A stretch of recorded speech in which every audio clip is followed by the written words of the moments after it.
Volume 7 C15. Layali licked her fingers clean of fish juice. The succulent, savory flavor of the smoked meat drove her tongue mad with delight, but her remaining eye never left the blue-haired human who ignored her while he laid out his bedroll. He was shirtless, and that revealed that he was at least what he seemed. He had a warrior's body, muscle ran all over his limbs and his torso. A few feet away, his shirt lay drying in the sun. "I don't have one for you," he said while removing his boots and laying them at the head of his cheap sleeping roll. "So I can share with you?" she guessed. "He is the same." She had the thought, but then he shook his head. "Hell no. That would be uncomfortable." He pointed to where his shirt lay drying in the grass. "It should be dry from when you drenched it. You can use that." "Oh," she said, then asked, "The sun is still up, why are you sleeping now?" "I run at night when it's comfortable, and rest in the afternoon. Plus it's safer during the day than at night." Brain answered and laid himself down, resting the back of his head on the toe end of his boots as a sort of pillow. He promptly fell asleep with his arm laying limp around the sheath of his sword. With nothing else to be done, Layali doused the remnants of the cook fire, stowed the remaining equipment into his pouch, and then went over to his shirt. The oversized cloak of his was a good enough blanket, and with nothing else for it, she lay down on the fabric after briefly touching it. "Smells like a human," she thought with revulsion. Even inadvertently washed and dried, it still had his smell, but it beat the bare ground at least, and so she lay down herself and went to sleep. She was well away from where she left Raymond when she hit the first divergence. That was when she realized she had a problem. "Shit. I don't know how to track anything. Other people always do that for me. And I don't know where anything goes. Who knows where all these roads go?" She scratched her head, her fingers running through her black and white hair while she thought it over. One road went right, one went left, and the other went toward a river bend in the distance. "Which way is north?" "I know the blue-haired guy said he was going to the tournament. And Raymond said we'd pass through Carney and Nazarick.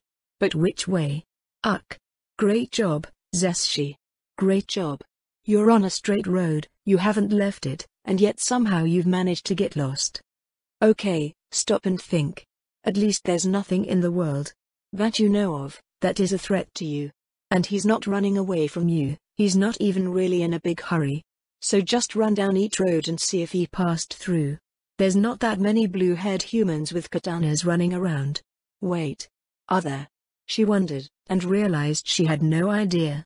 "Uck, you have got to get out more," she told herself, shrugged, turned toward the road on her right, and took off running again.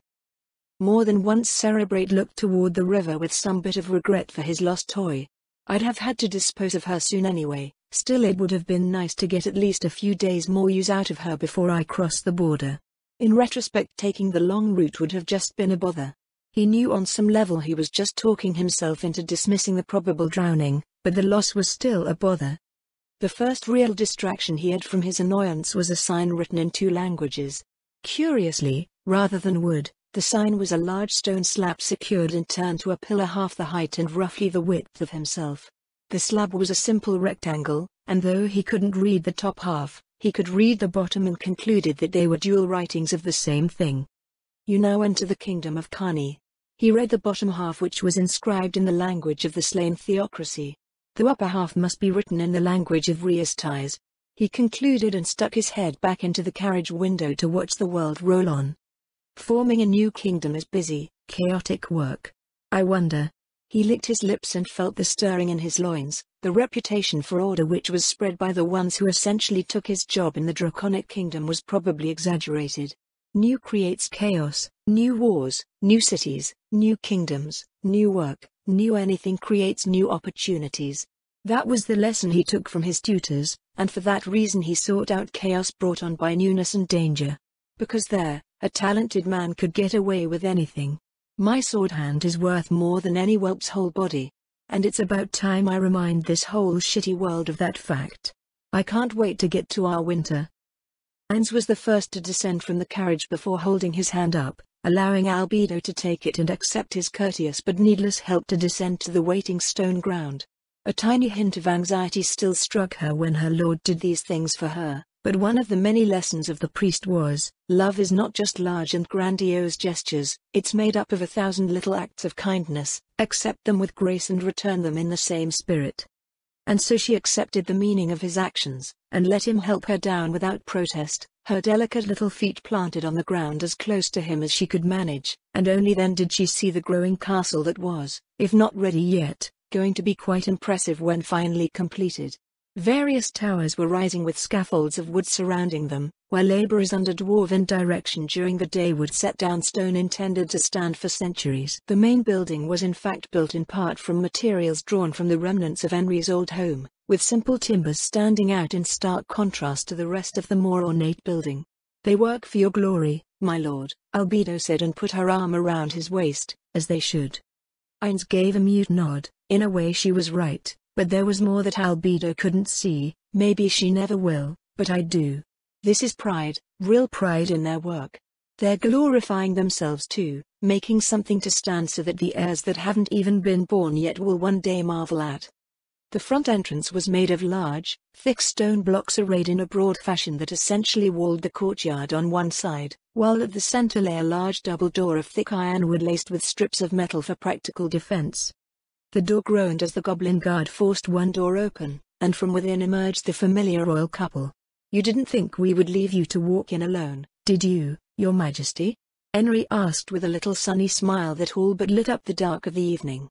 "Please, come in and make yourselves at home," King Fir said with a sheepish face when he tried to sound a little more noble than he was. It was charming, in a way, and Ines bridged the gap, taking the first step toward the pair, and matched step for step by Albedo. With her masterful intellect paired with her physical perfection, the winged succubus embraced her role as wife of the Allfather and the charmer of the pair, returning a radiant smile and bending slightly forward when Henry made the same gesture. "How far along are you?" Albedo asked, and winked. Henry gasped, and Nfir's brief blush became proud, his back became a little bit straighter, and while Henry remained briefly stunned by the deduction of Ines's mate, he answered, "About 4 weeks." "Congratulations. When will you make the announcement?" Ines asked and held out a meaty hand, which Nfir clasped a moment later. The squeeze was amiable, and Henry recovered the power of speech to answer for herself. "After the tournament in our winter, with so many attending from so many places, I was hoping that we could make this into an opportunity to create peace. After that war with my old kingdom, I know one thing, that I don't want to send my son or daughter out into that." Henry raised her head when she straightened. "For my children to be safe and happy, that's all I want." "That is why you are well suited to be queen," Ines answered as his affection meter maxed out for the young woman. "Now, should we go in, or do we just stand here talking in the darkness?" he asked and chuckled a little bit, prompting similar responses from the others. "Yes, this way, Allfather," the Wolf Queen said and fell into Albedo's right as her husband fell in on Ines's left, and then they guided the couple toward the castle of the young kingdom. Warning: the Elf King and Cerebrate are characters in this story. If you know Overlord, you know what that entails. While there will never be direct references or pornographic descriptions, when such scenes take place you as the reader are on the periphery of events. If this is a problem, then a chapter that begins with Draudillan or the Elf King or Cerebrate might best be skipped. Do what's best for you. Volume 7 C16.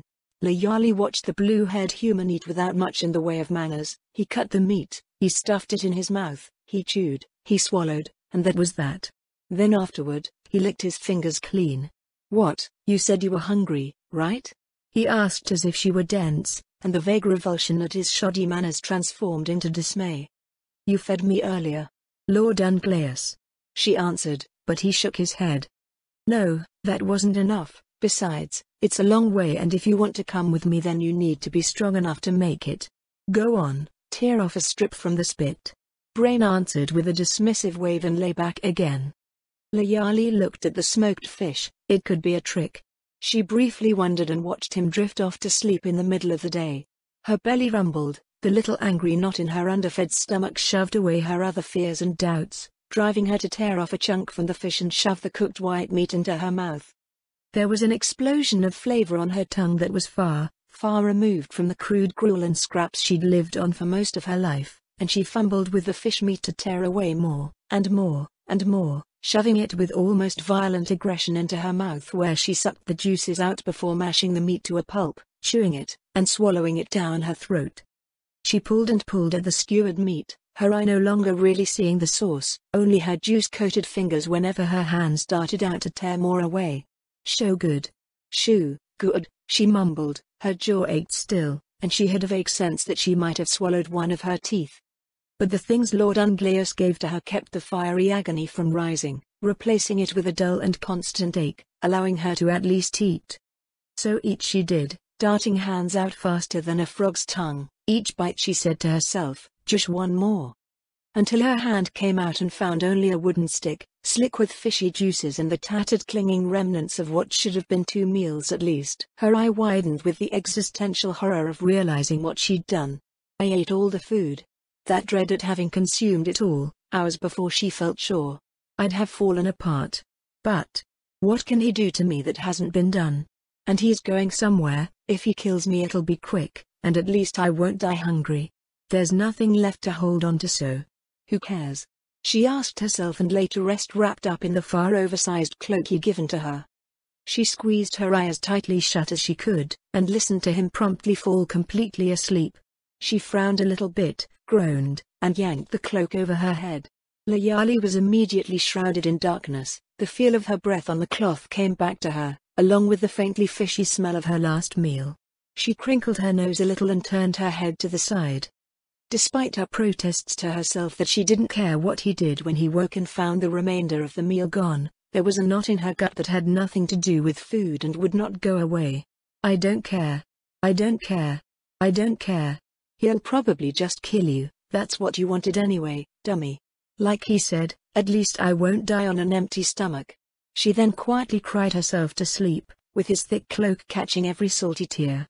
She woke up when she felt a blunt poking at her shoulder. "Hey, you're alive, right? Are you dead?" The poke happened a few more times. It wasn't rough, but it rocked her back and forth. "If you're dead I'll need that cloak back." Layali's single eye fluttered open and she drew the cloak off her head. I'm not dead." "Good, then let's get going, the sun is going down." He leveled the sheathed katana toward the orange glow of the setting sun. He then reached for a small pack and began stowing items that shouldn't have fit within it. "You've got a magic item? Can it hold anything, everything?" Layali's eye fixated on the unassuming little brown pack and the pouch on his side. "Not you, I can't do living things, and no," he said as he tossed the bedroll in, "not everything. These are small items I won at a tournament in Malbian. They are magic, they cut weight and store more than their size. They're hardly legendary. But it's good for a wanderer like me." He tossed a few remaining odds and ends within, and then started walking toward the road. "Are you strong enough for a light jog, at least?" Brain asked and looked the girl up and down. "How is that herb sitting with you? Is there a lot of pain?" You're not going to ask about the fish?" Layali asked when he tossed the spit into the pouch where it disappeared. "I assume you ate it." Brain answered with a thick, sarcastic look and raised a blue eyebrow. "I always thought elves were supposed to be pretty smart. Did you just leave it out for a wild animal or something?" Layali's heart skipped a beat with his dismissive tone. "No. Yes. Yes, I ate it, but aren't you mad, Master Unglaeus? You told me to have some and I ate it all. Aren't you going to hit me or something?" Brain shrugged. "Nah, it's just a fish. What do I want an old fish for? We'll catch another when it's time to rest again. I'll catch it, you cook it. Sound fair?" he asked, and she felt her jaw fall open and winced at the pain. "Is he serious?" she wondered. It felt that way, but he frowned a little when she winced. He reached into the pouch at his side and drew out the smaller pouch that contained some of the herb. "Here," he said and tossed it to her. "Use another pinch. We're almost a day from the nearest little town, or maybe village. No, more of a town, and I'd like to get there by sunrise." Layali failed to catch the pouch. It hit her belly and fell into the grass, and as slow as if she were walking against water, she stepped toward it and crouched down. Her single eye never left the blue-haired swordsman as she gingerly reached out, took the pouch, removed a little of the bitter herb and placed it into her mouth. She resecured it, tossed it back, and after a few minutes he said, "Now?" "Yes sir," she said, and drawing up his cloak, she began to walk. The cloak was so large it dragged along the ground, and Layali struggled to hold it up, following behind Brain for several minutes before he turned and noticed her struggle. "What are you doing, girl?" he asked, and she glared from her one good eye for a half-second before lowering it to his feet. "Trying not to get your cloak dirty, sir," she answered, while burying the thought she feared to voice, "so you don't take it away from me. It's just a cloak, and the river is right there." He pointed it out as if it were obvious, which it was. "If it gets dirty, it gets washed, so who cares?" "Not me. And enough of this master and sir nonsense. I'm not a lord or a king or an emperor. Just call me by my name. Brain. I'm a commoner and a wandering swordsman, that's all." Layali relaxed her hold on the bunched-up fabric that was starting to hurt her hands to grip so tightly and let the fabric fall to drape on the road. "When we get to town, I'll pay for a healer, and we'll see about getting a horse under you. This will be way too long of a trip at your pace." The offhand way he said it all continued to grate upon and dismay her to such a degree that she couldn't truly meet his eyes, not even while she only had the one to use. All she did was nod and follow him, and for some time there was only silence. "It's boring to travel with someone and say nothing the whole time, huh?" he asked. It was a rhetorical question, but Layali felt the need to answer anyway. "I never traveled until Master Cerebrate bought me. I never liked anything he had to say. So it's fine either way, Brain," she replied to the swordsman, and in return, he was quiet. Layali couldn't quite pin down the feeling she got from him just at that moment after her answer, but when he said nothing, she chose to elaborate. "But you did feed me so. If you want to?" She shrugged inside the cloak. It was growing darker by the minute, but he seemed to brighten up a little bit. "So, what can I ask that won't trouble you?" "I don't know." "So, how long have you been a wanderer?" Layali asked. At that point, she did have a genuine curiosity. From the little he'd said it sounded like some time at least. "I don't really know. I've been doing it for so long that time just runs together." Brain answered her and scratched his head. He looked up at the stars that began to wink down at them from the sky and added, "I think I was about 12 when I left home." "Wait, really?" Layali felt a twinge of doubt, but he nodded. "It's a funny story, actually." He turned and held out his sword. "I stole this. I was about 12, and a merchant passed through my village with a bodyguard. The guard left it unguarded, and me being, well, me, I took it." "And you ran off?" she guessed, only for his mouth to open and laughter to come out. "Oh, by the gods, no. I got caught. I'm a terrible thief, I guess." But the guard had a sense of humor, a mean one, and said, Brain cleared his throat and took on a menacing voice to say, "Little boy likes to play with swords. These are men's tools. You want it, boy, you show me you can use it." Then he smacked me with the back of his hand and knocked me into the dirt.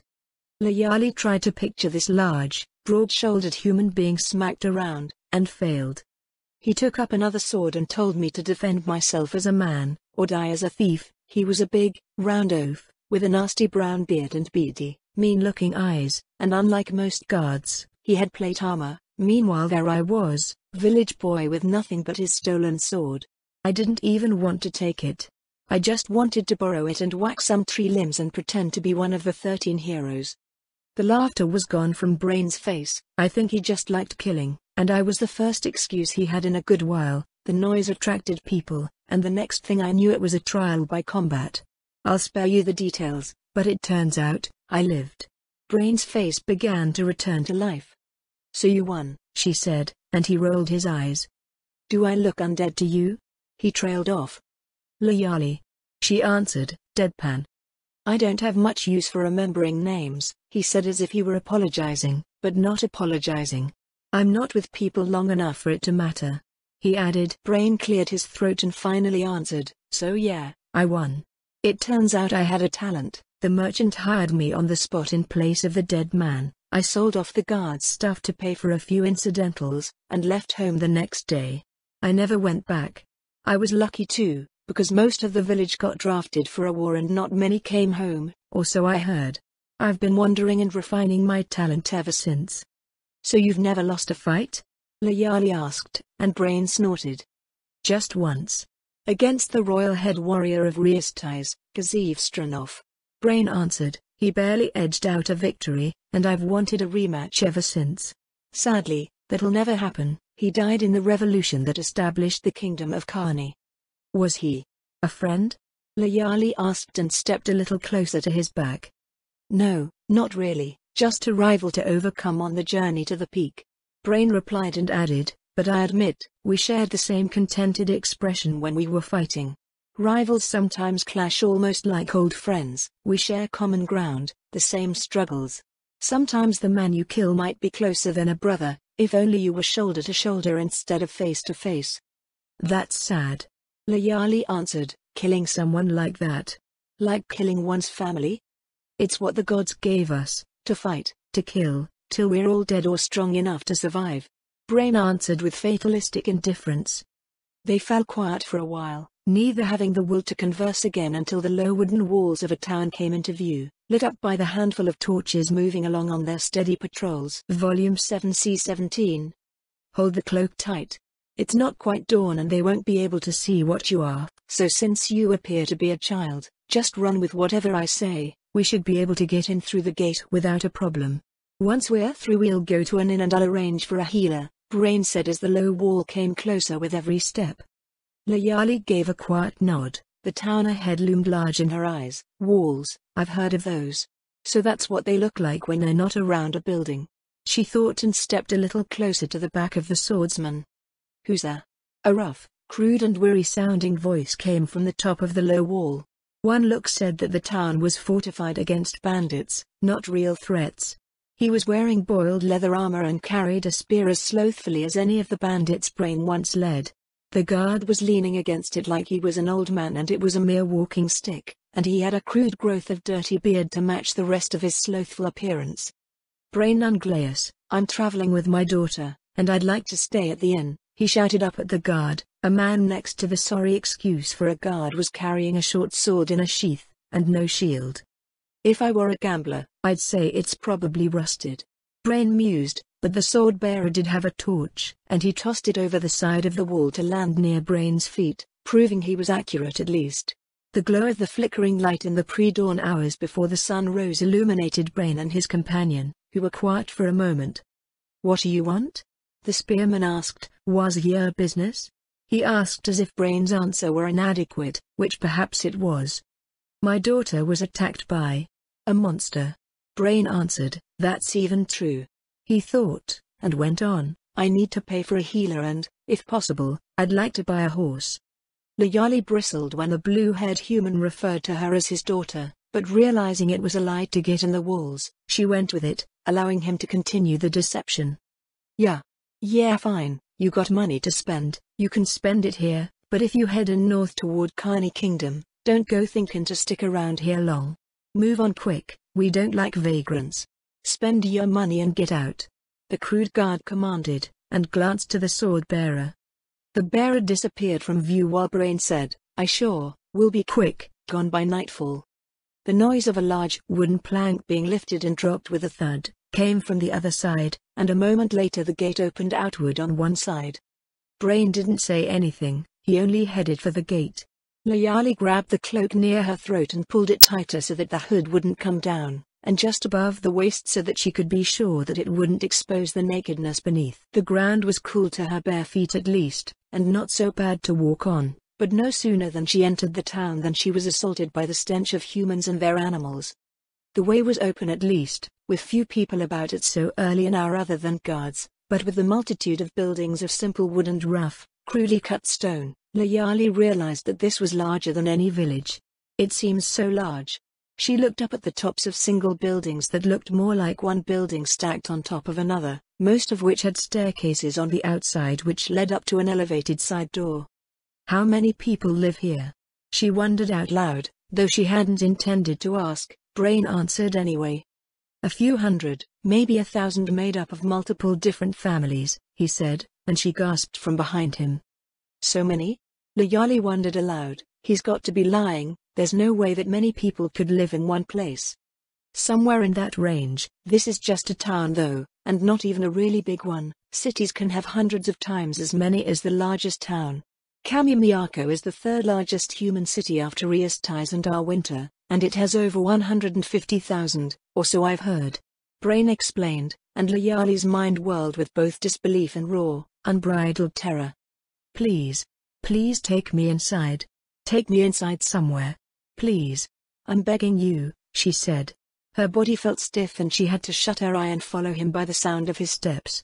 So many humans. It was hard not to pity the quivering little thing at his back. We're going to an inn now, just keep it together for a few minutes. It's been some time, but I've passed through here before and it's just a short walk from the gate. He answered as gently as he could. With the promise of relative safety, she quickened her steps, ignoring the pain in her feet to let them carry her past Brain himself until his own pace picked up to match her. On quick little steps he led her forward until he pointed to a swinging wooden sign with a bed on the face of it which swayed a little in the morning breeze. Right there, just stay at my back and I'll get a room upstairs.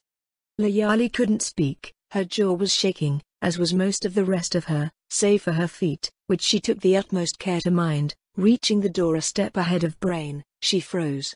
Humans will be in there. She shivered, his hand went over her head and beyond her to press against the door. It swung open to reveal a host of smells of smoking food and frothy beer. But it was largely empty on the lower floor. There was just one obese older peasant with a bald head and a scar on his cheek who was busy washing out some wooden mugs when the bell above the entrance tinkled and its ringing drew his deep-set dark eyes. Brain Unglaeus, it's been a few years. The obese old peasant said with a gruff, cheery voice. Oddball, what are you doing here? Brain exclaimed, briefly taken aback enough that he withdrew a half-step. Had the swordsman not sounded so pleasantly surprised, Layali felt for sure she'd have turned and run out of the building. Moved, course. Figure there's money to be made on travelin' types like you, what with the new kingdoms to the north. Kinda surprised you remember me, even if you don't remember my name quite right. It's Oddval, jackass. The obese old peasant said with a cheerful cherub smile. Brain felt the little hand of the elf girl come behind and touch him on the lower back. It drew away instantly as if it burned her to touch even the shirt he was wearing, but he sensed the question behind it. This is my daughter, Layali, and Layali, this is Oddball. He has a very unusual talent. He remembers everybody's face and name, even if he hasn't seen them for years. He grew up in the same village I did, though a few years ahead of me. Brain explained, and the old man looked down at the girl like he was studying some rare specimen. Bit shy to be your kid, huh Brain? He asked when Layali moved behind Brain's back again after briefly looking past the swordsman. For a moment the air was tense. Then it was gone and he perked up before Brain could come up with a suitable lie. But hey, who says kids have to take after their folks? Still, I find it hard to believe you ever stroked anything but that sword of yours. You want a room, yeah? Yeah, and some food, and I need a healer and a horse. Brain explained, I'm headed to Arwinter for the tournament. A healer, you look alright, something get the best of you? Oddval came around the side of the bar with steps faster than one would have expected of someone so round. Not for me, Brain said, she got attacked by a monster. It's gone now, but it messed her up pretty bad. This isn't a one-horse town, Brain, but it is a one-healer town, and he's gone. Went out with a party to fend off a bandit group what holed up in the hills. They've been gone a couple days now. Brain frowned. Listen, I got a poultice. If I apply it the right way, it'll slow down the healing and keep her from getting sick. No charge, for old time's sake. Oddval suggested. Slow it down? Brain asked. Yeah. How long ago she get hurt? Oddval asked. He was already reaching for a pouch at his side. Brain felt 3 taps on his back. 3 days. He answered. Damn, surprised she's still alive. She's tough as you, that's for sure. Oddval added and let out a low whistle. But listen, you let something get healed natural like that scar or wound, it's part of the air, and then normal healing magic is as useful as a broken dick in a whorehouse. Get me? That's why I've still got this beauty mark of mine. He traced a finger over the scar on his cheek. Gotta slow it down but can't let her get sick. Now you want my help or not? Brain thrust out his hand. Sure thing. He answered. Nah, you don't know how to use it. I applied lots of this stuff to drunken brawlers. Ain't like a potion or just straight herb there, boy. Here Oddval casually flicked the top of Layali's hood back. Now where's she? Layali couldn't scream. The meaty hand flung back her hood and exposed her elven features, her face, her hair, her mutilated ears, and the injuries that peppered her body. Brain, Oddvil whispered, "This ain't no daughter of yours." His deep-set eyes couldn't widen much, but the surprise on his face mirrored the raw terror on Layali's. Brain's response was instant. He stepped close to the old man and covered his mouth. "Okay, fine, she's not my daughter, Oddball. She washed up from the river. I didn't do any of that stuff to her. She's just following me north. I'll drop her off somewhere safe, and just want her healed up real quick. Now. You're not going to shout, are you?" Oddball said through muffled fingers and shook his big round head back and forth. Brain stepped back, releasing his hold, and the old man gasped. "Wash your hands, boy, they taste like stale fish," Oddvil said and spat into the water where the mugs sat soaking, briefly forgotten in the moment. "So, do I need to move on, or?" Brain left the question hanging. The hood stayed down and Layali shivered like a leaf. Her missing eye seemed to stare into his soul. Her jaw was dislocated at the least, broken at worst, her ears severed down to stumps of themselves like a mockery of humanity, and even at a glance it was clear that it was no ordinary monster that did it to her. "No. No. I got a room, you got lucky, Brain. If I'd been from round here?" The obese man shook his thick head. "Place ain't got much soul for anything that ain't all human, you know? But I'll help you out. Got to hide her up in your room though?" "Yeah. Thanks, Oddball," Brain said with a sigh of relief. "Don't worry about it. Now here. Girl, I'm gonna have to touch you a little, but I swear it ain't gonna sting much." "Sorry about the stink," he said and pulled a small clay vial from his pouch. He put the cork in between his teeth at the side of his jaw and tugged. It came out with a pop and then he dipped a chubby finger into the top. "Gonna be quick, so just be patient, 'kay, Layali?" he asked. His voice lost some of its gruffness, and having heard what the old man had to say, she nodded, and though she remained stiff she did not move. His finger came away coated with a black jelly-like substance which smelled foul and was flecked with little dots of white and green. He rubbed it around her eye, and put his finger partially into the socket. Though he moved with care, she still whimpered a little. There's more, ain't there, girl?" he asked with an ache in his gut. She gave a tiny nod. "Let me get you to your room," he said, his face turning an ashen gray. "We'll do this there." He led the way up creaking stairs, and with trepidation and terror still swelling in her heart, mind, and gut, Layali followed behind Brain. He opened the door to a room, unlocking a crude wooden door. "Only one bed." "Sorry," he said and patted it. "Sorry, but I need you to show me what's been hurt." He trailed off when the one-eyed halfling simply pushed the cloak off. "Gods above," Oddvil gasped and slammed the door at the myriad of injuries he saw. Layali stared at him in silent accusation. "Weren't a normal monster, but it's a monster all right. You ain't gonna like this but I gotta know how to apply it." "What'd he do?" Oddvil's fingers tensed around the clay vial until he felt it crack. "Used me like I was a woman. Or like I was a boy." Layali answered and stared down at the floor. "It was cerebrate," Brain said, barely more than a whisper. "You've heard about his reputation. He did this to her. She's coming with me to watch me kill him. Make it slow if you can. I ain't an elf lover or nothing, but damn I never seen nobody do even this much pain to a dog. 'Kay little miss, I gotta put this everywhere he hurt you. I'll be careful, but you don't wanna get sick, or heal the wrong way.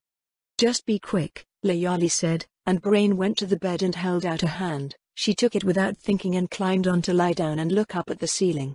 "Just pretend you're somewhere else and close your eye, it'll be over quick," the old peasant promised. "I know how to do that," she said numbly and closed her eye to wait for it to end. Volume 7 C18. Layali's breathing became shallow as sleep came over her. She never heard the old man cast his spell, and when Oddvil was sure it had taken effect, he finished his work and wiped his hand on his shirt before turning to Brain. "You get a chance, you kill that son of a bitch." The old man's deep-set eyes had lost their mirth, becoming cold, dark and hard. "Back when I was a boy and I set off to be an adventurer, I seen monsters. I seen bad things happen to good people, bad things happen to bad people, and bad things happen to people what just had no luck at all. I seen dead kids of all kinds in a year, for I had my fill and came home. I knowed that life weren't for me long 'fore you were born. But I ain't never, not in all my born days, seen anything like that." He pointed to the sleeping half-elf, and watched while Brain covered her with a blanket. "Whatever done that, that's a monster somebody gotta put down. You do that, You drink and sleep for free every time you come to my place, Oddvil hissed out. Kinda monster do that to any kinda kid?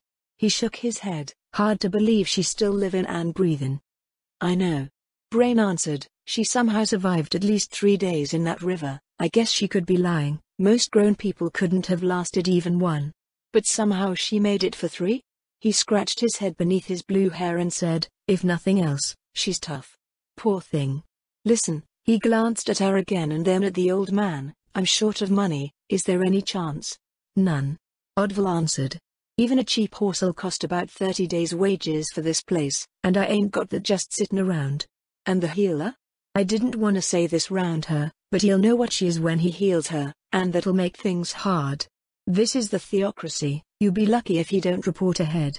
You want my advice, buy a potion. Cut the priest out. Great, Brain said and a little smile formed on his face. Can I? Nope. Oddvil answered, the priest took em with him after the bandits. Thing is, they should have been back days ago. Folks are getting kinda worried, you know? There's talk of sending for a garrison. How long will that take? Brain asked, his smile turned upside down. A week, maybe 2. Less you wanna leave her like that? Oddvil trailed off. It was a rhetorical question and Brain immediately shook his head. What kind of bastard do you think I am? Brain stiffened his back at the mild hint of an affront. Nah, guess you could go out there yourself, probably get a potion as a reward. But, guess you don't got clothes for her? The old man asked. No, of course not. Brain clipped his words short, all I had was my cloak. I see. Listen, I brought some old stuff with me, down in the basement. I gotta finish getting ready for my customers, but listen, you go down there, go through some of them old crates, maybe my grandkids left some clothes behind. Probably musty, and a bit patchy in places, but she needs some shoes and something to wear. Thanks Oddball, you're the best. Brain answered and glanced at her. How long will she be asleep? Most of the day. She's young, maybe under 100 years, hard to say with half-elves, but for some reason they seem to have more vulnerability to magic. Not that I knew that many of them. But still. Yeah, he rubbed his double chin with his thumb and forefinger. Yeah, most of the day is about right. Right so. Rescue the priest, maybe get a reward and a potion, find your grandchild's clothing, and be out of here soon. Brain repeated the list, and then asked, can you bring up some food for her? She hasn't eaten much, and I'd rather she not go down there on her own. Oddvil clapped his hand on Brain's shoulder. Maybe you are her pappy after all, eh? He chuckled a little and Brain pretended to wince under the ex-adventuring peasant's meaty old hand. Nah. He shook his head, I'm just taking her somewhere, and she's going to keep camp for me. He looked at her sleeping face, her one good eye, the other a mere socket smeared with black poultice as dark as the inside of the eye socket was raw. Plus she's tough as nails to survive this long, she's got some old injuries that I don't think this magic will get rid of. I guess I feel a little bad for her, and it's no trouble for me, not really. Uh-huh. The old man said with a snort, whatever you've got to tell yourself, but she is a kinda cute kid, or would be, if she weren't all banged up. Yeah, I suppose, Brain said. Now about the food for her? Yeah, I'll bring it up during my off time, just get going, Oddvil said and they went outside, leaving Layali to sleep in peace.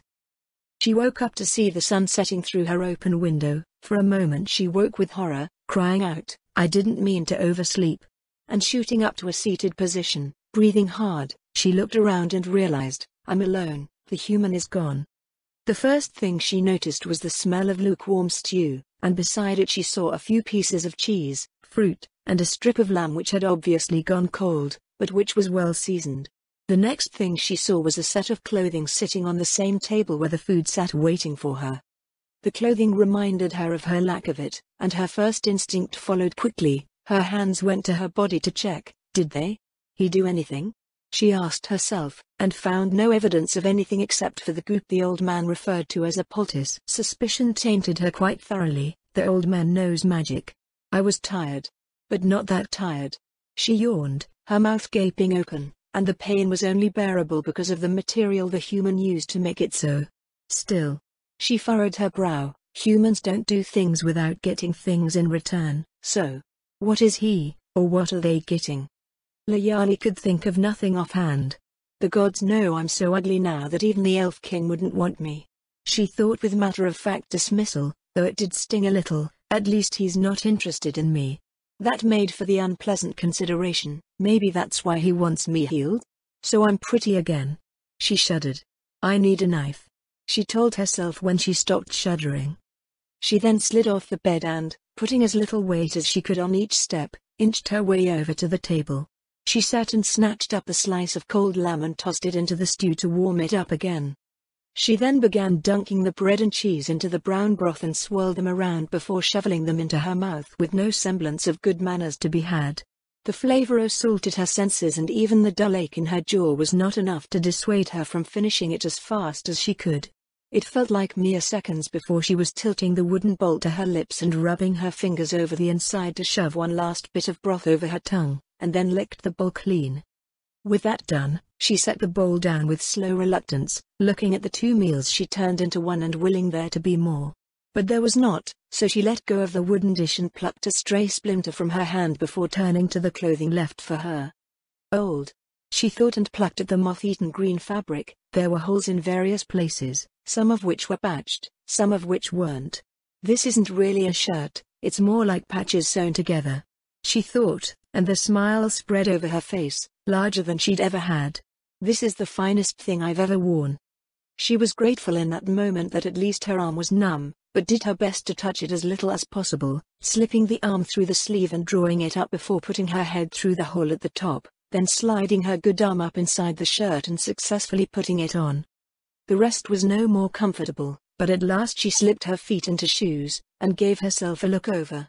Her whole body ached enough that she immediately went on tentative steps and laid herself down on the bed. Just to wear what she had, crude, hand-me-down clothes that smelled of moths and touched with dust, riddled with multicolored patches that outnumbered the original cheap green dyed fabric and themselves often having small holes. Still felt good. Good enough that in spite of herself, Layali smiled a little and closed her eye with contentment. Evil Eye poked at the flames. I was a villain. I was a disaster. I was a princess. I am a hero. Will being all those other things matter to Lord Merman? I can't not tell him. I just can't, she thought, and yet she feared to do so. The sparks leapt up from the fire and winked out of existence in the cool air. The others were gone, but given the way her sisters, and Merman's partner, Lupu, were teasing at her taking a chance, she had the distinct expectation that he would be sent back to her soon. Lupu's most recent taunt touched a nerve.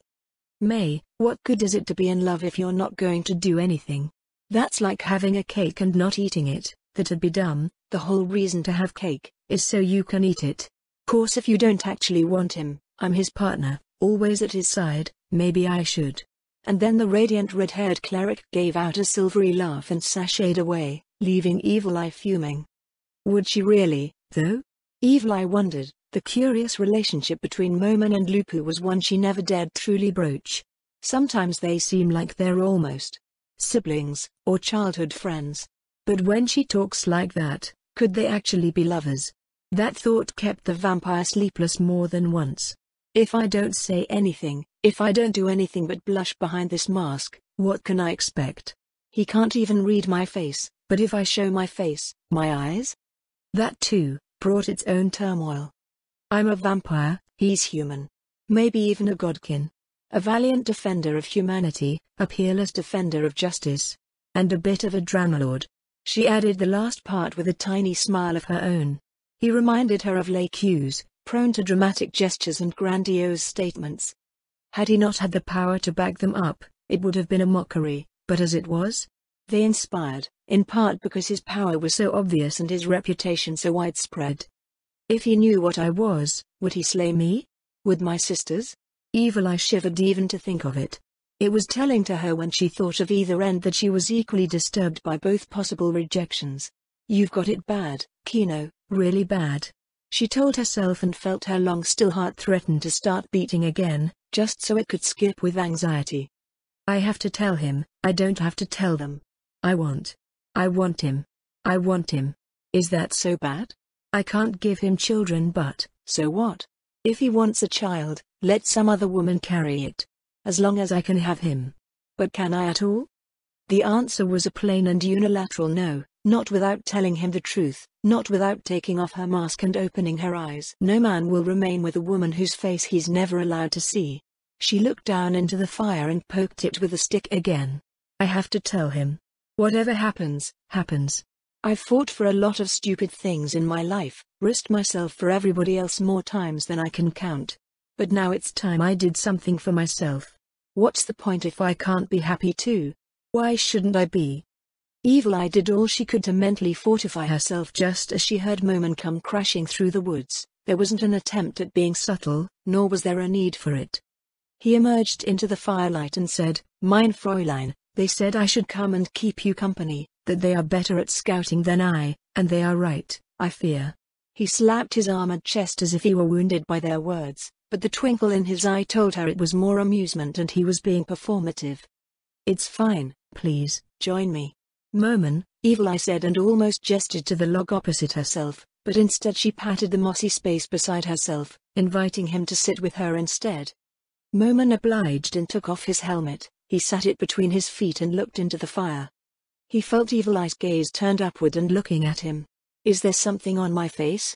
He asked and touched his cheek briefly. No. She eeped out, I was just thinking how impressive you looked.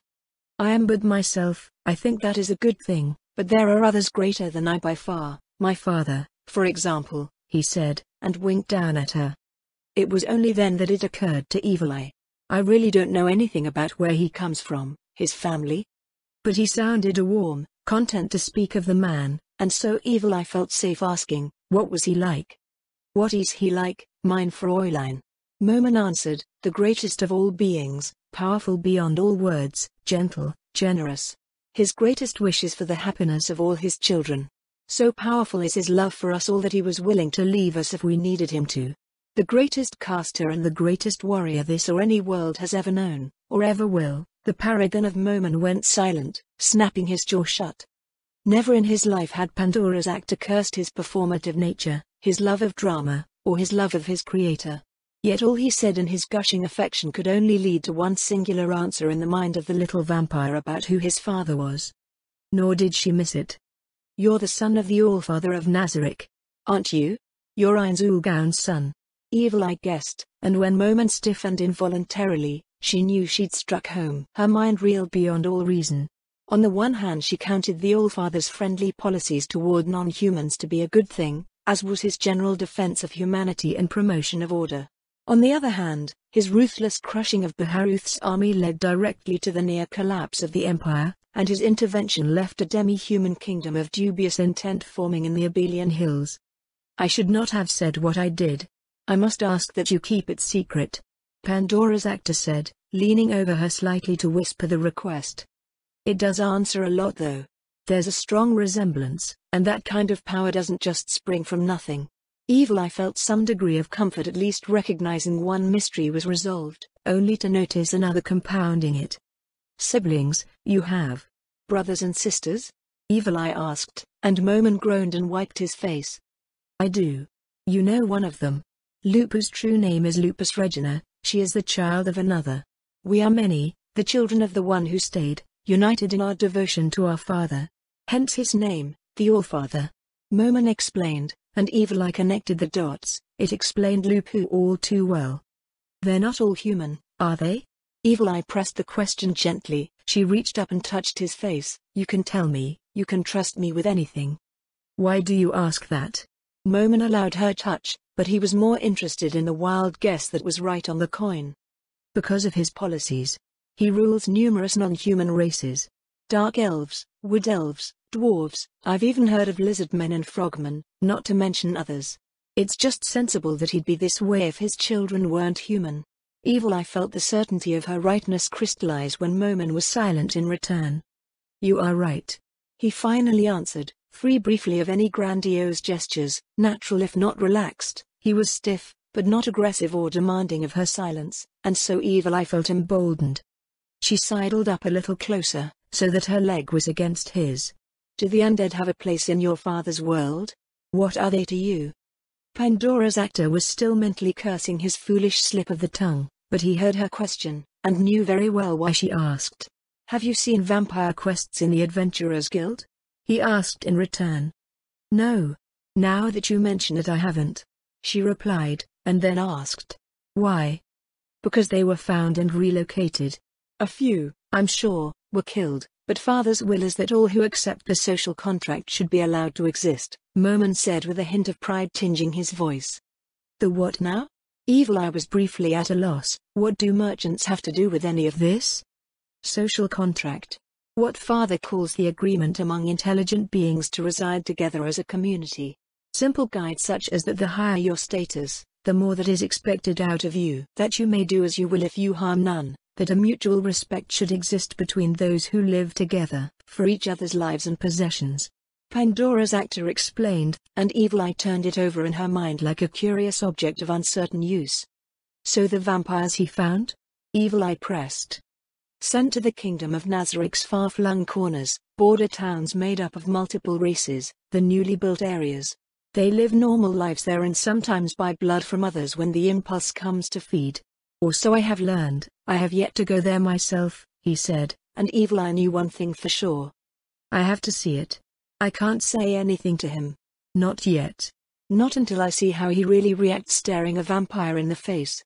I've waited this long, what's a few more weeks? She thought and said, I have to see it. Would you mind if we diverted our traveling path a little? We can still make the tournament in time. Ja, mein Fräulein. I would be honored to show my father's home. But your sisters? He asked. I won't say anything about where you come from, but when we get to the town, present them with the truth. If they feel they can't go in, let them camp outside the walls. If they promise to behave, I trust them to keep that promise, Evil Eye said, then asked only a gentle, small, please, before falling silent. Pandora's actor gave a little bowing of his head which served as a nod. Then we will go. We will pass through the Dwarven Mountains. There is a road we can take, it will save some time. Then you will see my father's work, and know why we revere him so. He then took up the stick Evil Eye was using a moment ago, and stirred the sparks from the orange and red glowing fire and watched them drift up toward the stars, dying on their journey up, and the pair enjoyed an amiable, but eager silence until the others returned.